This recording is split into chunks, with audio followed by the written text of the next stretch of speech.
Un principio de justicia en nuestras sociedades se basa en el hecho de remover o compensar las desventajas no merecidas.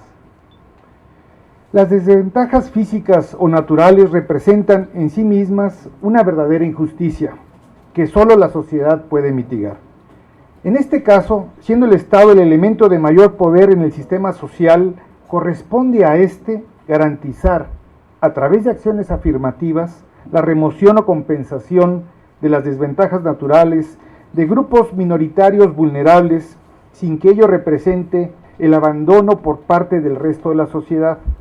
de acciones de solidaridad y subsidiariedad que estamos obligados a proporcionar. Nuestro país, al haber ratificado la Convención sobre los Derechos de las Personas con Discapacidad, tiene la obligación de cumplir con las disposiciones derivadas de la misma.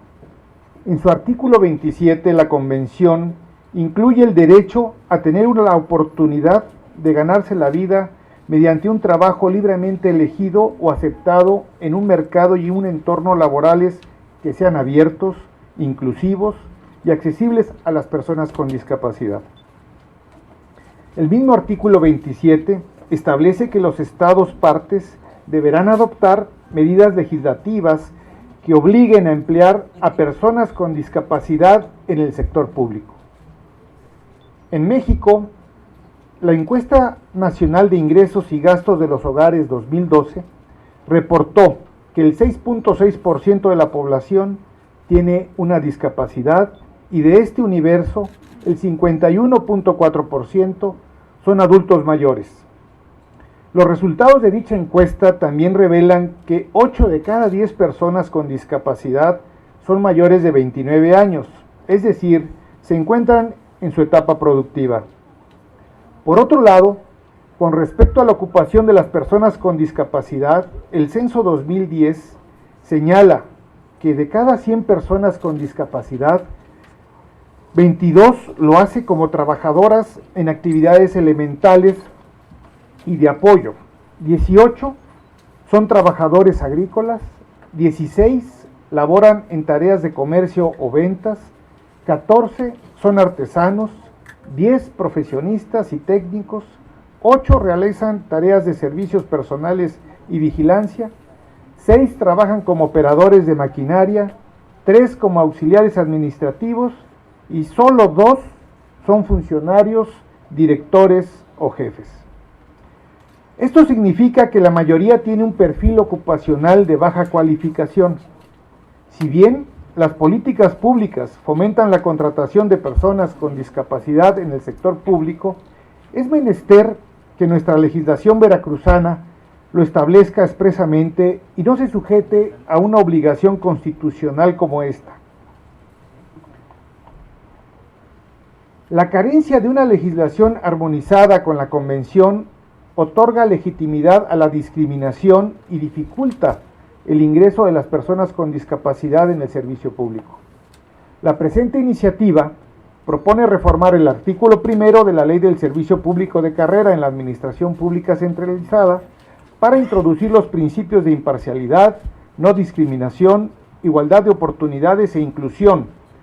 en este aspecto que refiere a la contratación mediante los concursos que realice la Administración Pública Centralizada de nuestro Estado. De esta manera, se estará estableciendo que la Administración Pública Centralizada abre la oportunidad para que las personas con discapacidad accedan al servicio público. En esta misma ley proponemos una acción afirmativa en el artículo 21 de la ley mencionada para que en el proceso de concurso de ingreso al gobierno se garantice, además del principio de igualdad de oportunidades, el principio de no discriminación, que en la mayoría de los casos da la imposibilidad que cualquier persona con discapacidad ingrese a laborar al gobierno y funja como un servidor público. Además, en el mismo artículo se adiciona un párrafo segundo a efecto de establecer que el 3% de los espacios del catálogo general de puestos de la Administración Pública Centralizada será concursado y destinado a personas con discapacidad. Por otra parte, la reforma al artículo 25 de la ley busca asegurar que en el proceso de selección se observa el principio de no discriminación y en el artículo 23 el grupo legislativo del PAN propone que la entidad o dependencia que emita la convocatoria para concurso de una plaza facilite en la misma convocatoria la inscripción de personas con discapacidad y cuando alguna persona con discapacidad manifieste a la dependencia su interés en concursar, se deberá garantizar que en la evaluación se harán los ajustes razonables en los formatos, materiales, inducción, etapas o procesos para que la discapacidad que presente el concursante no represente una desventaja frente a los demás aspirantes. Por lo que respecta a la ley para la integración de las personas con discapacidad, se propone en el artículo 10 la adición del derecho de las personas con discapacidad a desempeñar cargo, empleo o comisión dentro del servicio público estatal y municipal como una exigencia de justicia social.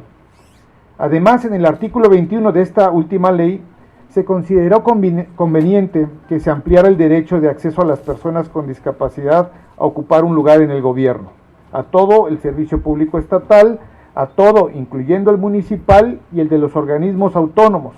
y se mantiene la disposición de que los espacios a destinarse